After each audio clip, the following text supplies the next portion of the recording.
অতিরিক্ত শুল্ক আরোপ নিয়ে ওয়াশিংটন নয়াদিল্লি উত্তেজনা তুঙ্গে। বুধবার থেকে কার্যকর হচ্ছে যুক্তরাষ্ট্রের বাজারে ভারতীয় পণ্য প্রবেশে 50% শুল্ক আরোপ। এর মধ্যে রাশিয়ার কাছ থেকে তেল ও অস্ত্র কেনার জন্য শাস্তিস্বরূপ আরোপ করা অতিরিক্ত শুল্কও রয়েছে।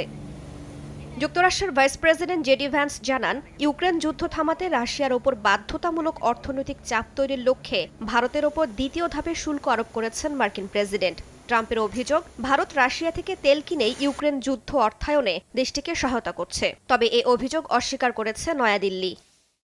এদিকে ট্রাম্পের দ্বিতীয় ধাপের শুল্ক আরোপের সিদ্ধান্তকে উস্কানিমূলক ও অযৌক্তিক বলেছে ভারতের পররাষ্ট্র মন্ত্রণালয়। মার্কিন চাপে রাশিয়ার তেল আমদানি কমাবে না বলে জানিয়েছে নয়াদিল্লি।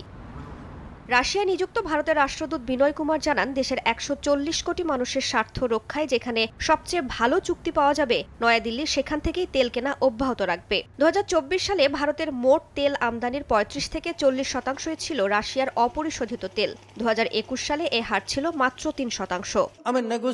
ভারতের পররাষ্ট্রমন্ত্রী এস জয়শঙ্কর বলেন, চীন রাশিয়ার তেলের সবচেয়ে বড় আমদানিকারক দেশ হওয়া সত্ত্বেও যুক্তরাষ্ট্র এখনও বেইজিংয়ের ওপর দ্বিতীয় ধাপের শুল্ক আরোপ করেনি। ইউরোপীয় ইউনিয়নের ওপরও দ্বিতীয় ধাপের শুল্ক আরোপ করেনি ওয়াশিংটন, যদিও তারা এখনও রাশিয়ার সঙ্গে বাণিজ্য চালিয়ে যাচ্ছে।